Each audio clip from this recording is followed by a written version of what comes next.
So welcome, I'm Doug Dobrzinski. This is obviously Site Audits and Support course, overcoming the good, the bad, and the atrocious when taking over sites. I'll start out with a little bit about myself. Like I said, I'm Doug Dobrzinski. I'm a Drupal developer at Promet Source.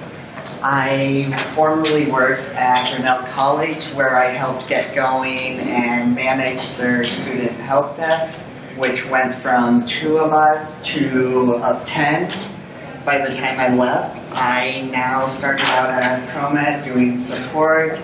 I've done training, worked a lot with people.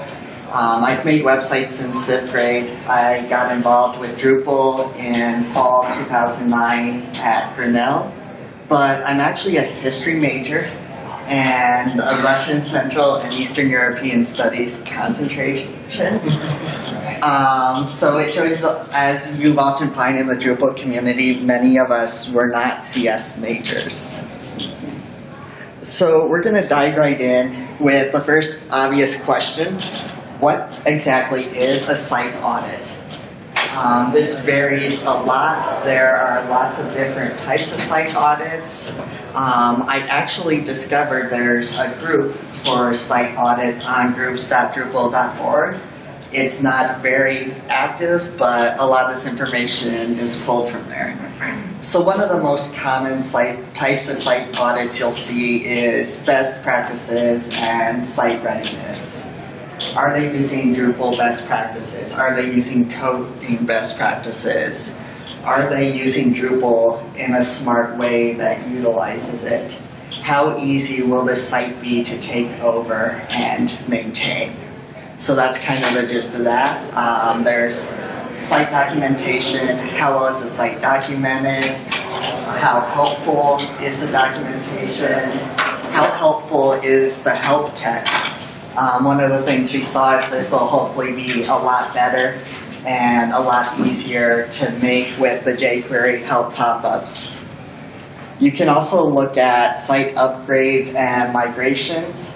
This is looking specifically with an eye, okay, we have a D6 site or a D7 site. We're going to upgrade to the next version. What will this entail? What kind of issues might we run into? What are some things we'll have to pay attention to? And this also applies to migrations. How is the data structured in there? Will that migrate well? Or are they putting every single piece of content all in the body? That then is very hard to break out into fields. Another one is content and search engine optimization. That one's fairly straightforward. Performance, can it scale? How much load can it handle? There's security and accessibility. So then the question is, what's a site audit at Promet? It's actually kind of a combination.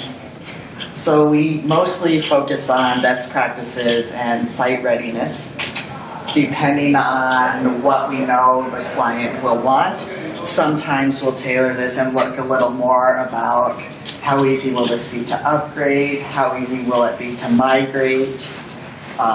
We do some very basic content and SEO. There are some tools that we actually use with SEO. I can talk into those. I won't go into great depth in that here. If you know, and content and SEO can be its whole full-length site audit. And finally, accessibility. And this we don't delve into too deeply, but we do offer some basic suggestions. So we break our site audit actually into 2 components, Drupal configuration and utilization, and code review. And I'll go into those in more depth in a bit. But one of the first things you want to do is get acquainted with the client. Talk to them, find out what are your pain points, what are you interested in. This can help you tailor your audit. If you have a limited amount of time, they might be more interested in saying, well, our biggest pain point is images, adding images. This is a common one you'll hear. Our biggest pain point is creating new pieces of content, say new rewards. I have this content type called reward.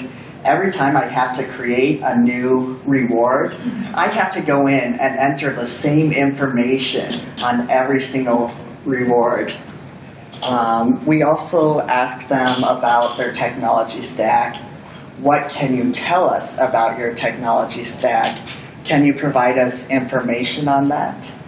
This can really help give you an idea of their technical ability. You know, if they can provide all the details, you know, MySQL version, PHP version, connection, in-depth information, you're like, okay, hey, this, you know, we don't have to bring in a sysadmin more if we're going to work in them in the future. They have that. It can also be a sign if they can't get you any information, if they don't even know how to connect to that place where the server lives or their website lives. We had one, well, it's on the web, you just go to this URL. And that's not going to be very helpful. So then you ask, who are your system administrators? Do you have that? Who do you pay? And this will give you an idea, what are they going to be like to work with down the line? Also an important question is to ask them, are you doing in-house development? And if so, do you have a workflow? Or do you do it on production and, you know, we'll test it on production, don't worry, we've all heard that line, and hope they don't break it. We had one client who was editing views on production. We found out that ended up presenting some problems later.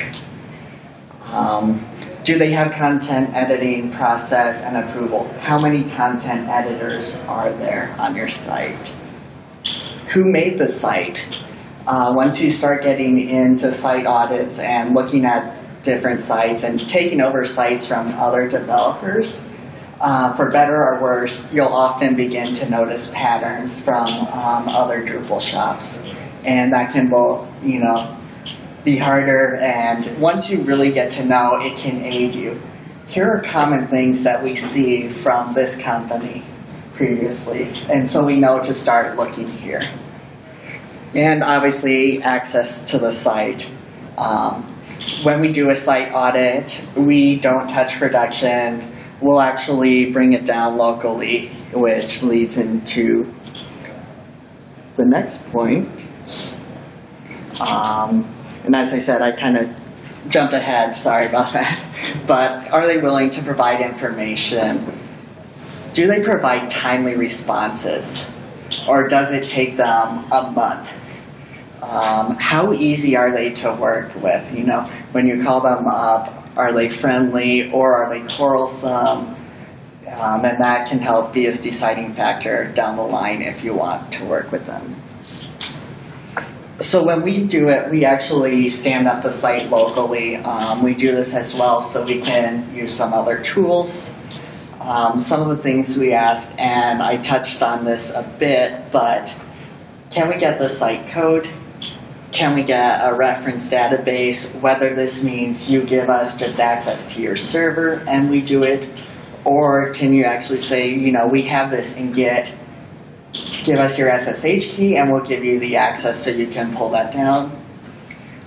Then can we use it to actually get the site working locally? Our process is every single developer stands up the site locally.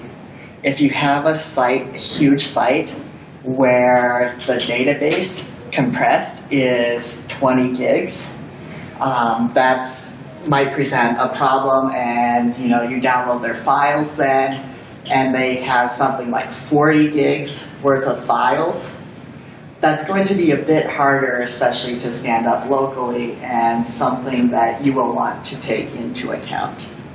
And then the big test is when you stand it up locally, does it match production? After you account for some of the differences that there might be.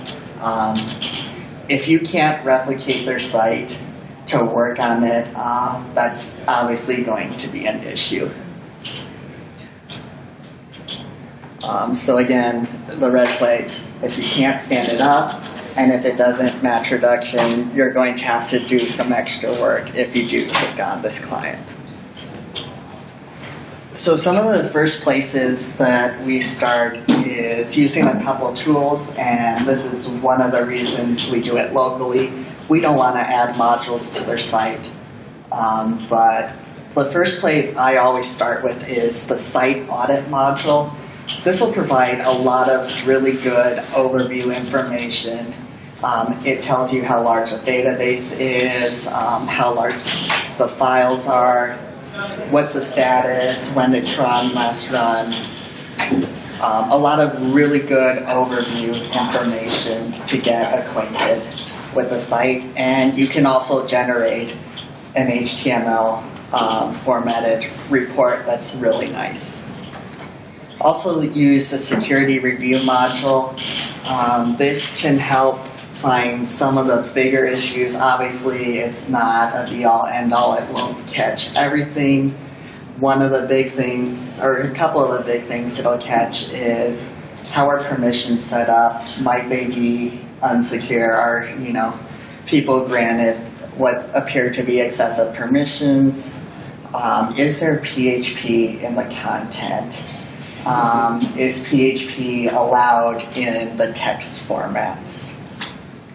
Another thing to look at is the status report. Hopefully everything will be green. If everything's red, that's going to be an issue. And also the logs. Check, the Apache logs, the Drupal logs, the MySQL logs. What kinds of issues are they having? Are they having lots of timeouts? I went into one log and it was so filled. The MySQL log was truncated after it got so many entries.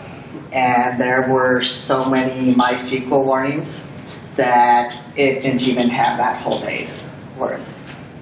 That's going to be a huge issue. And again, just to make clear, the reports are really nice about highlighting red flags in red. Another issue is if cron hasn't run recently, that could present some problems.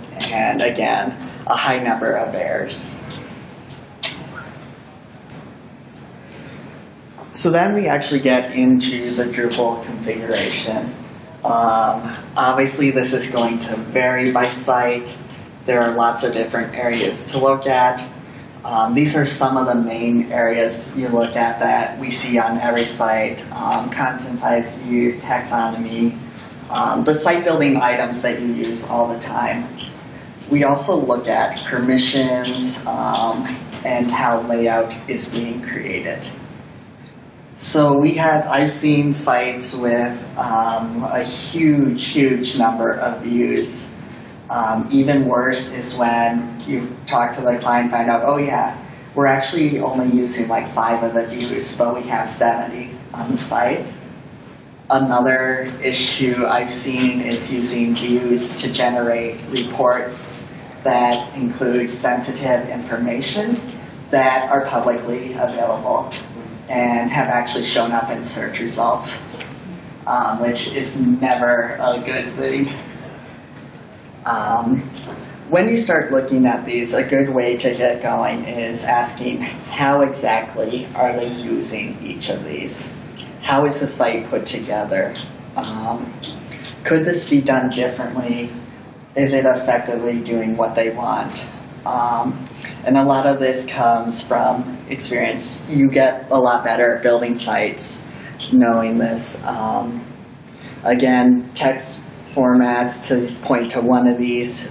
Look at what the text formats are. Usually you'll see typically 3 text formats. What kinds of tags are they allowing in these text formats? Are they allowing PHP? Another one, caching, looking at what are the caching settings? Are they caching the site? Similarly, how are they creating layout? This is one I've seen fairly often, especially in Drupal 6 sites. But even Drupal 7 and moving forward, I've seen content types where their fields are creating layout. So their field is like top region, left sidebar, second sidebar, footer region. Content types especially are used to manage content. There are other ways you can look at layout. An even worse thing I've seen, or harder to work with, is are they using the WYSIWYG to create layout? Are they using the WYSIWYG to add columns, to add accordions? How exactly are they doing this? I've seen sites where they've actually said, well, no one uses heading 6. So let's repurpose heading 6 and say a heading 6 followed by a block quote, because no one uses block quotes either, will make an accordion. Or a heading 6 followed by 2 divs does a 2-column layout. Or a heading 6 followed by 3 divs does a 3-column layout. That's probably not going to go very well. I talked to the client then, and if you know, especially working with WYSIWYG, sometimes it doesn't always create the markup right, especially if you have content editors then going back in and trying to edit it. And talking to the client then, I found out the way it was set up is if you turn off the WYSIWYG, lines and paragraphs didn't break automatically.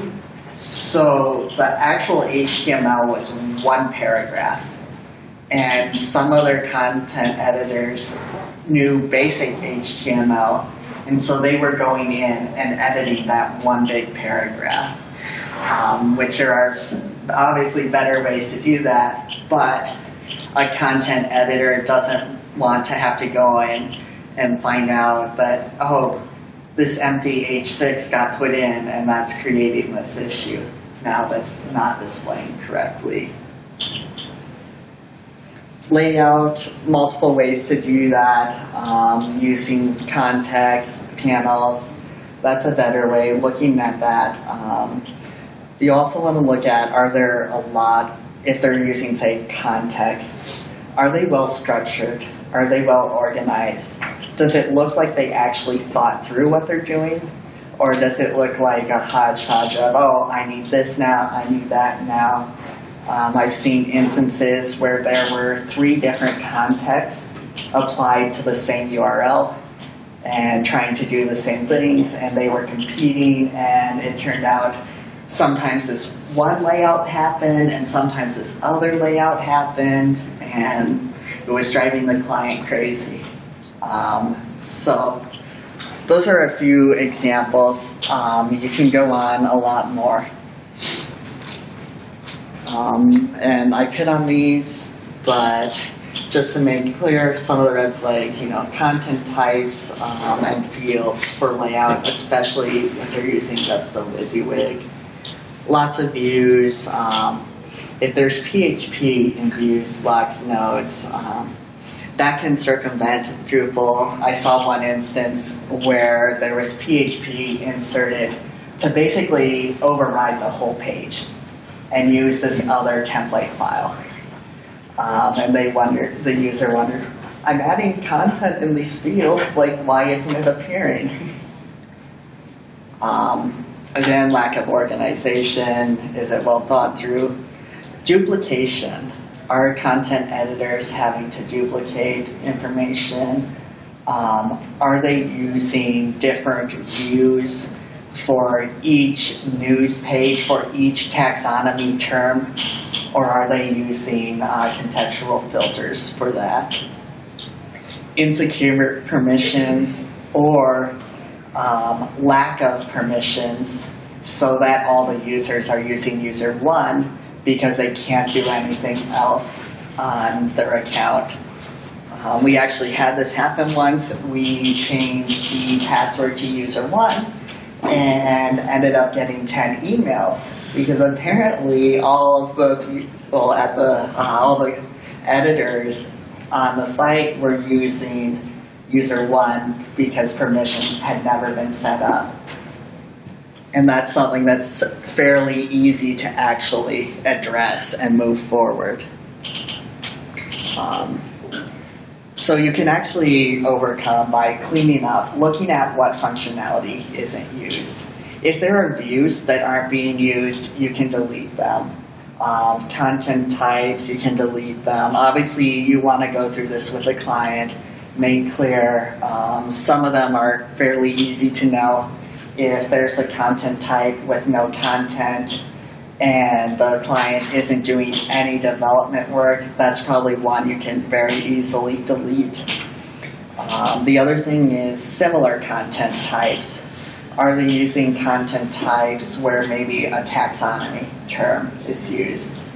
I had one site where they had a content type for each different type of news item. So I've run into that a lot, actually. Yeah. I'm continually amazed how many times I've run into that. Yeah, so if there are different types of news items, you can have the same thing and actually a taxonomy, a drop-down to select. It makes it a lot easier. If caching isn't being used, this is something that is fairly easy to implement. You can turn on caching, you can turn on CSS and JS aggregation. The thing to watch for is sometimes, and I've seen this a lot more in Drupal 6, is if you turn on JavaScript aggregation, sometimes it will break scripts. But usually caching is something that's fairly safe, very low risk, low-hanging fruit that you can implement. If they're using PHP, if they're all using user 1, you'll want to address that. And this might require defining and actually tweaking permissions.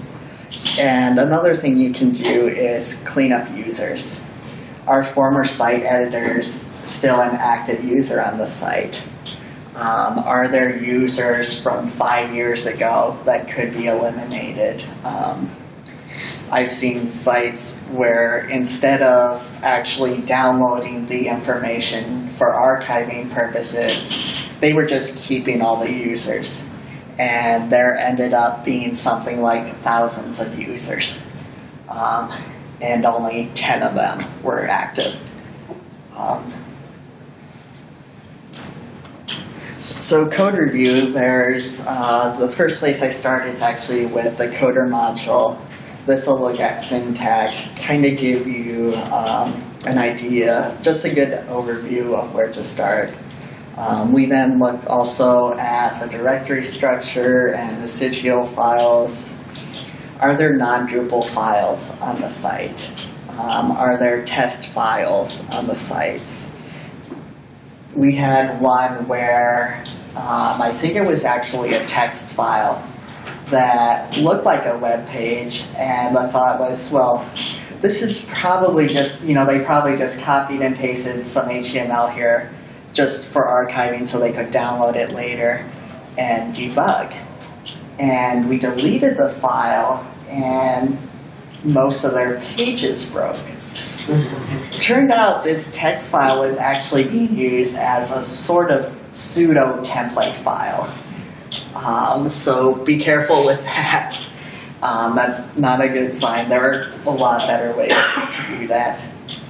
Another thing to look at is import and export code. How are they doing this? Are they doing this in a smart way? Are they writing all custom code? Or are they using the existing tools for that? Migrate is a really good alternative that can make it a lot easier and better managed. We also look at the themes. How are the themes being used? Are the themes placed in the correct directory?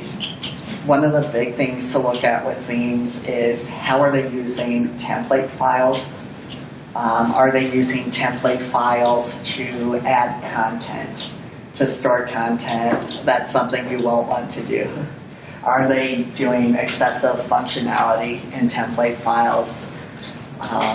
I've seen cases where they're doing DB queries in the template file, not even, just straight up MySQL queries, not even using any hooks, and that's something that's not a good idea.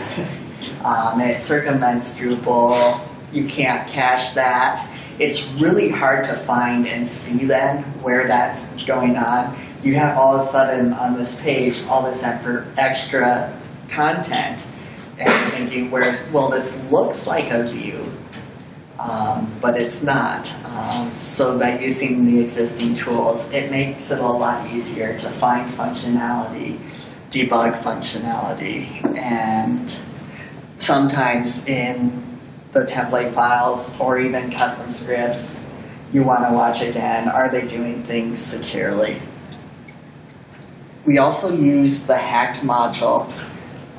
This does a fairly decent job of downloading modules, core, contrib, as well as themes, and comparing, trying to compare the same version as the site you're working on is using, and telling you, have any modifications been made to Drupal core, to Drupal contrib modules, to any contrib themes you might be using.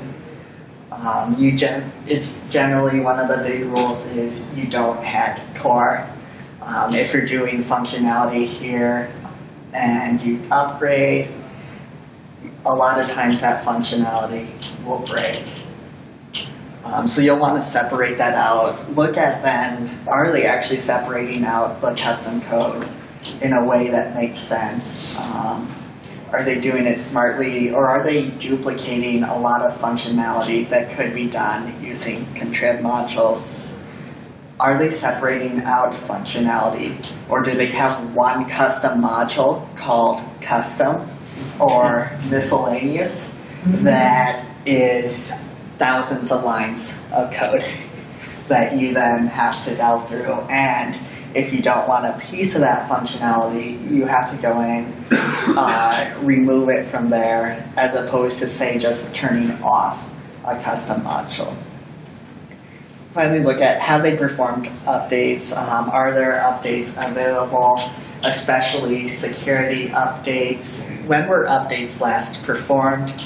If updates haven't been performed for a year and a half, 2 years, it's going to be a lot more high risk to perform updates, especially if a lot of the versions are in alpha or beta. We had a site that was very early Drupal 7. A lot of the modules were in very early alpha. The client went to perform updates, and all their image fields broke. Several of their body text broke. Some of their menus broke, and it ended up being a very tedious, lengthy process to go in, fix that so that they could actually perform updates.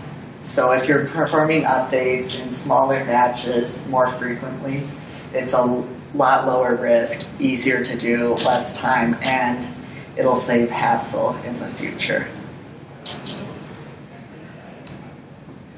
So I've gone over these, but you're going to want to look for hacked core and contrib.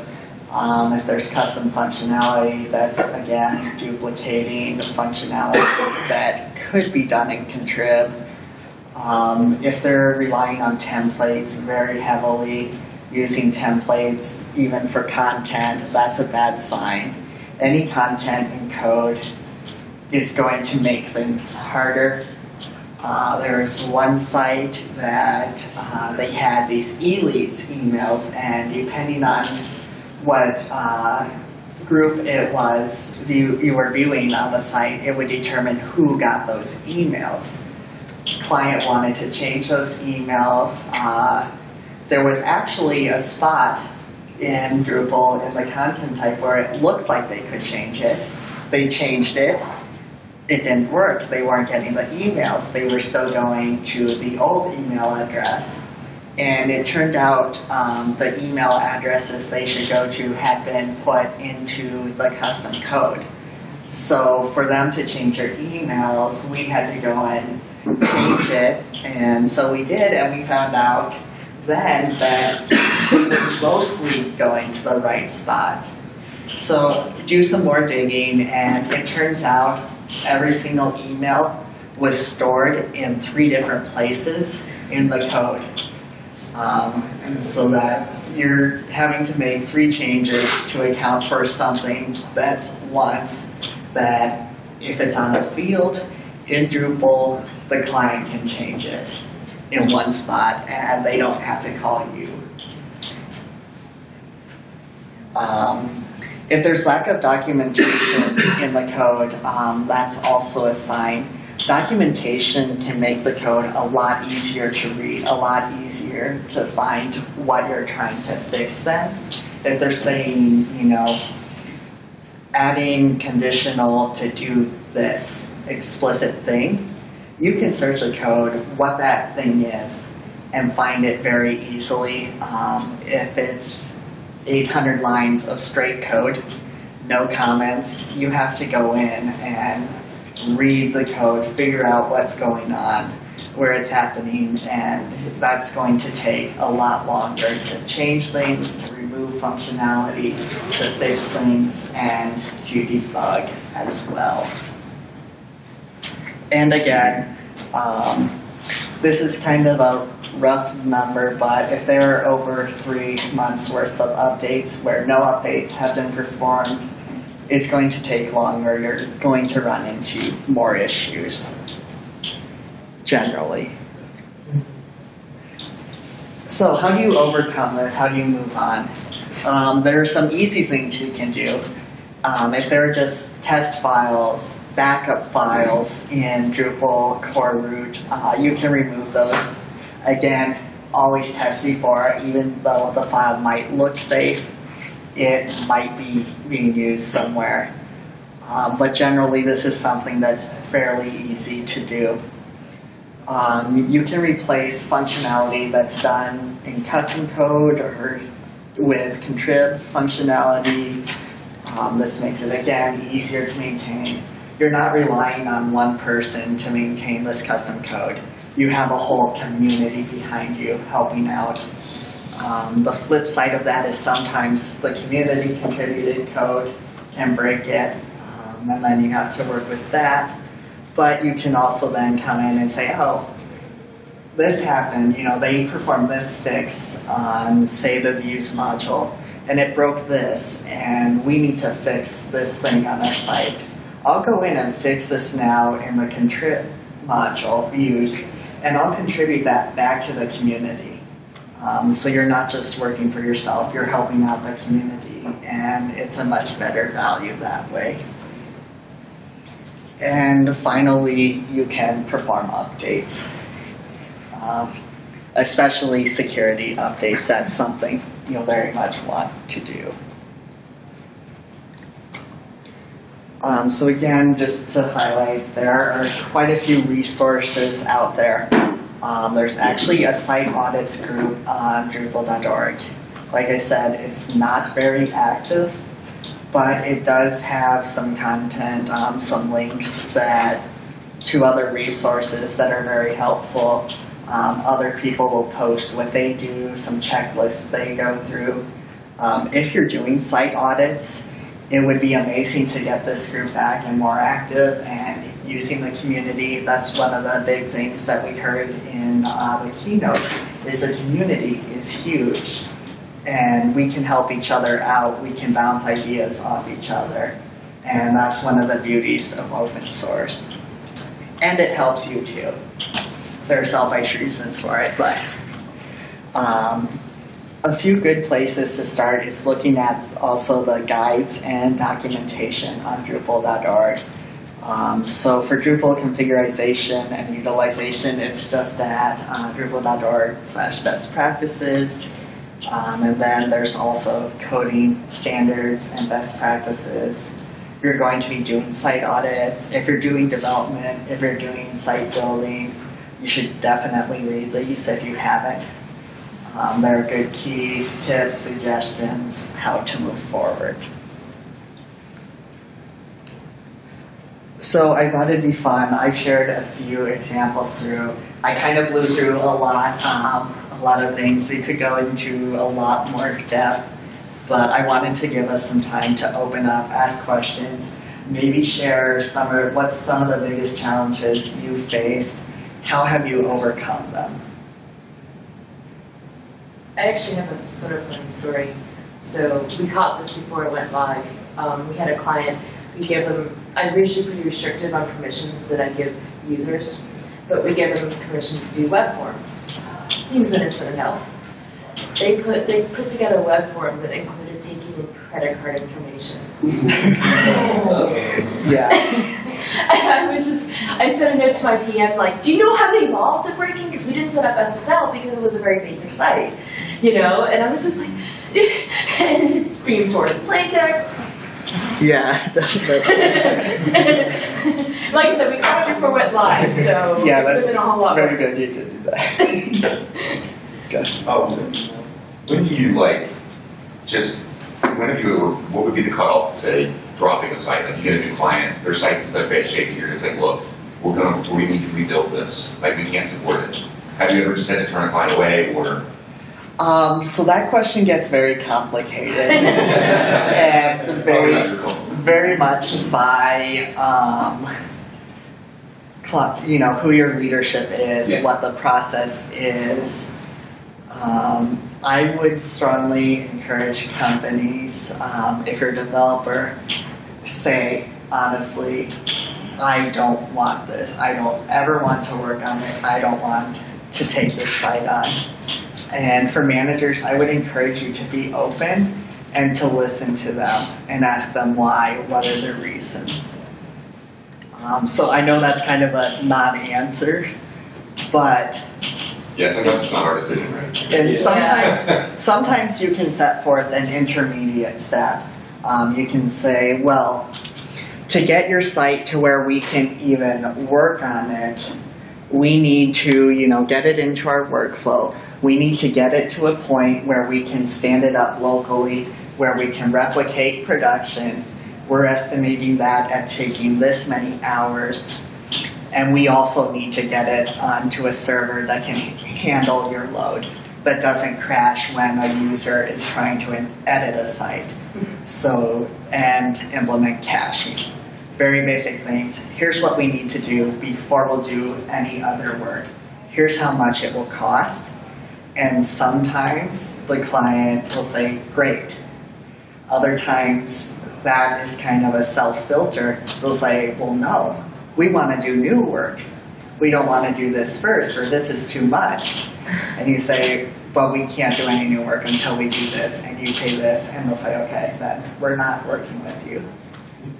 So.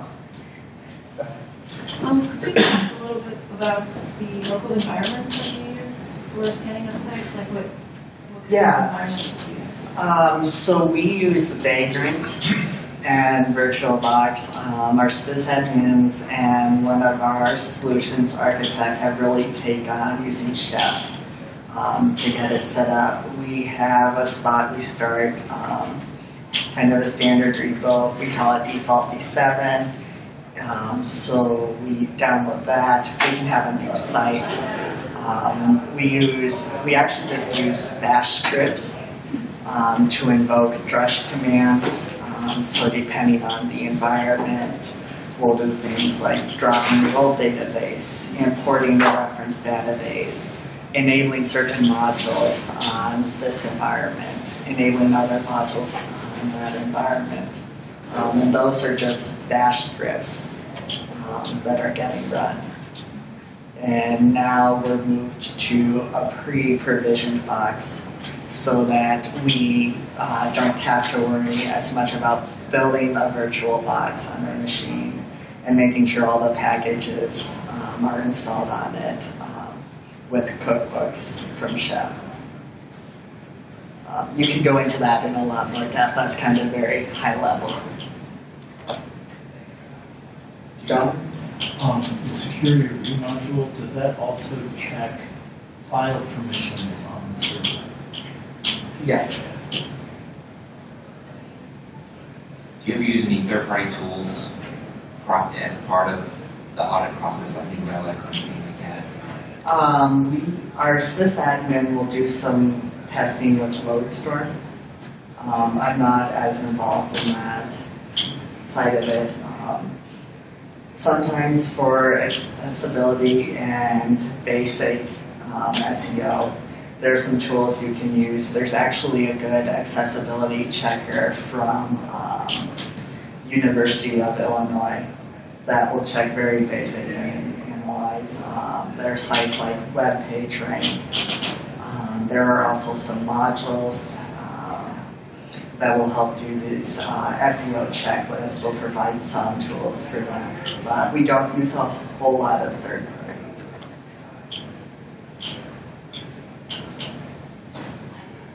Yeah. Could you talk a little bit about co-development and working with other companies? Yeah, so this is something. Can you repeat that? The question was, can you talk a bit more about co-development and working with other companies?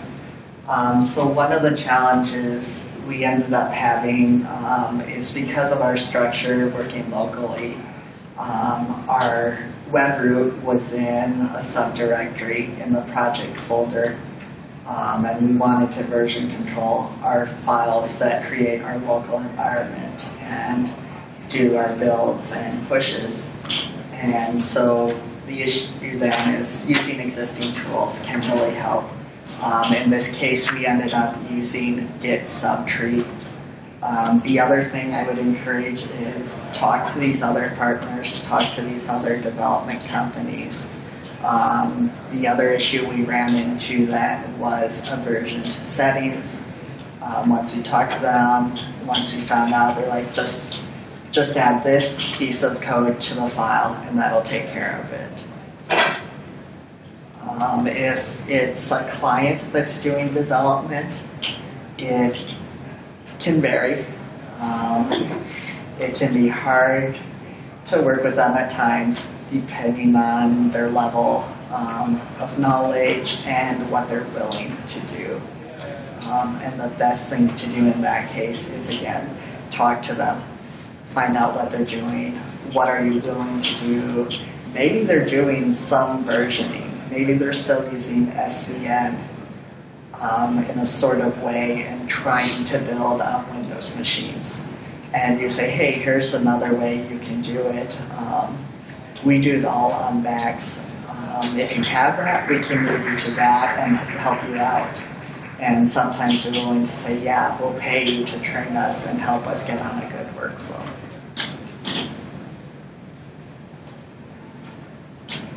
Any other questions, stories?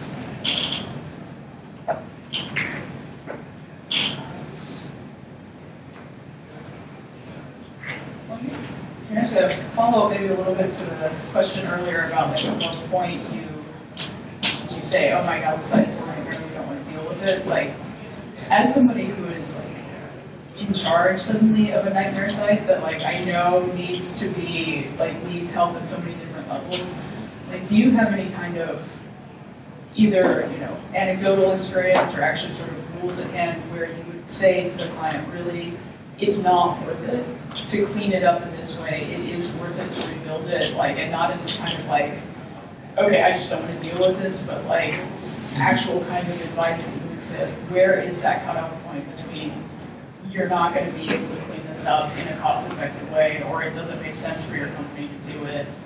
Why don't you start making the checklist now of the things that you want, and think about strategies for building the site new in maybe in 6 months from now when Drupal 8 is ready or something, right? Like, do you have any kind of thoughts or like particular experiences where you said like, this does have so many red flags in it that we don't want to do this anymore, kind of thing? It can be hard.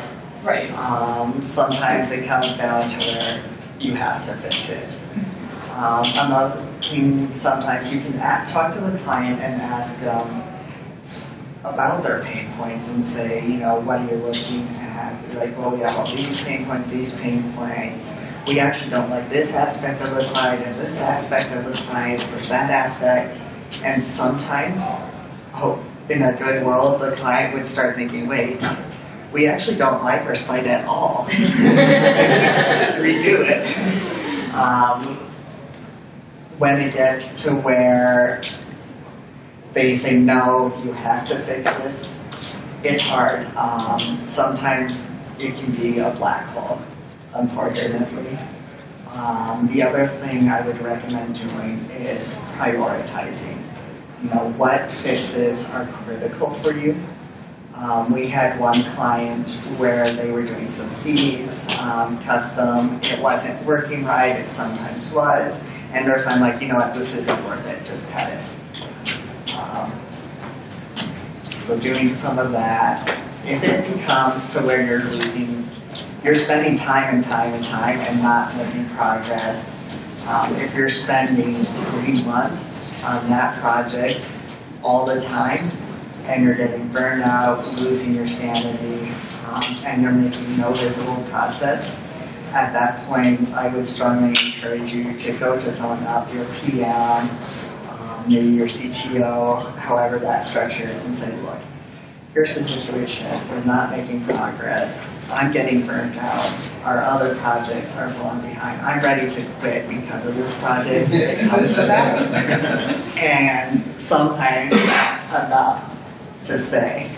If the client's getting really frustrated, that can be another sign as well.